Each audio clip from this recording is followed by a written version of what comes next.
Bonjour, c'est Jean-Michel. Aujourd'hui, action-réaction, on va sur chantier. On va aller voir une cliente à moi qui est justement une femme seule qui a, je pense, 21 ans si je ne me trompe pas. Et elle entame ses travaux toute seule.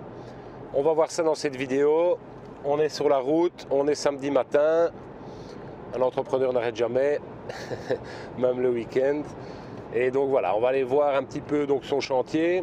Et en même temps, on va lui poser quelques questions pour voir un petit peu son état d'esprit avant de commencer les travaux, voir si elle est positive, si elle est confiante, essayer de voir un petit peu quelles sont ses craintes. Et j'espère qu'elle va nous répondre franchement à toutes nos petites questions et j'espère aussi que ça va vous servir pour vos travaux. À tout à l'heure sur chantier.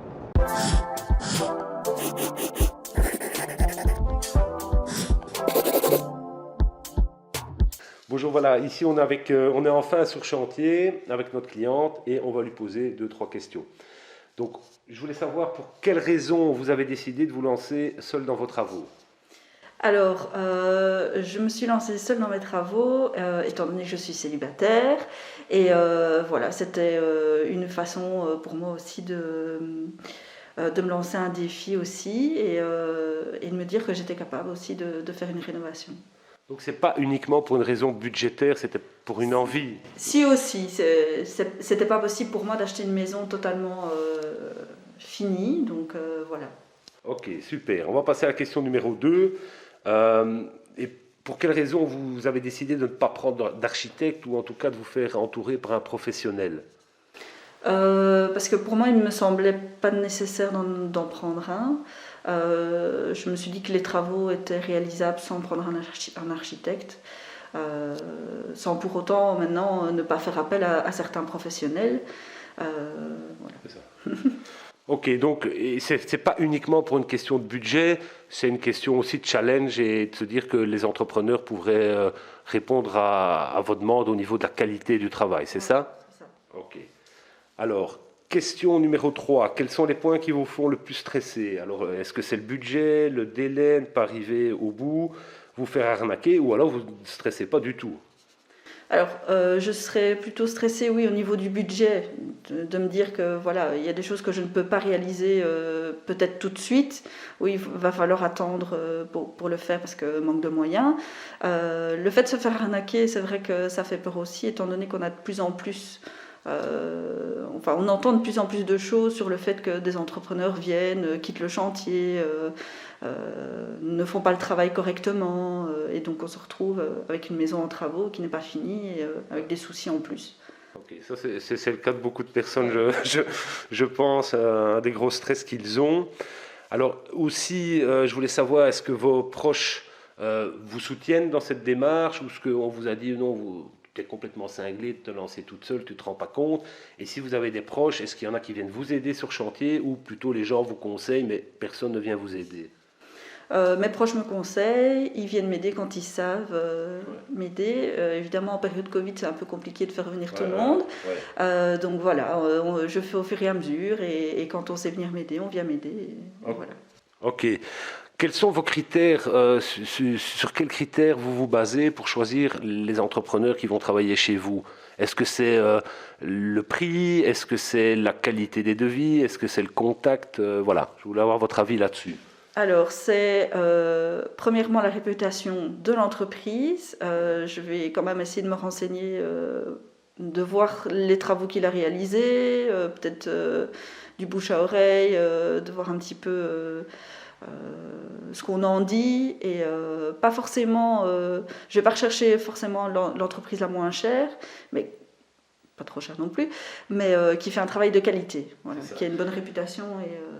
Et est-ce que vous avez vérifié, par exemple, si c'était en ordre d'ONS, s'ils sont en ordre d'assurance, etc. Est-ce que vous vérifiez ce genre de choses chez les entrepreneurs ou pas? Non, je n'ai pas vérifié, non. Ah, ok, ça va. Mais ça, c'est un point important, ça. Donc, on va passer à la question suivante. Donc, votre taux de motivation de 1 à 10 en ce début de chantier, en sachant que voilà, on essaiera de se revoir une fois tous les mois et demi pour voir si cette motivation et si les autres points restent d'actualité. D'après vous, ça serait combien de 1 à 10? Je dirais 8. 8. Oui, c'est pas mal. C'est bien. Il faut au moins du 8 pour commencer. Ça, c'est une chose qui est certaine. Alors aussi, est-ce que le fait d'être une femme seule pour réaliser vos travaux, est-ce que vous considérez que c'est un avantage ou un désavantage ? C'est un avantage, je fais mes choix toute seule, mais c'est sûr que quand il y a des travaux un petit peu plus lourds, je préférerais être accompagnée. Ouais. Ok, je comprends.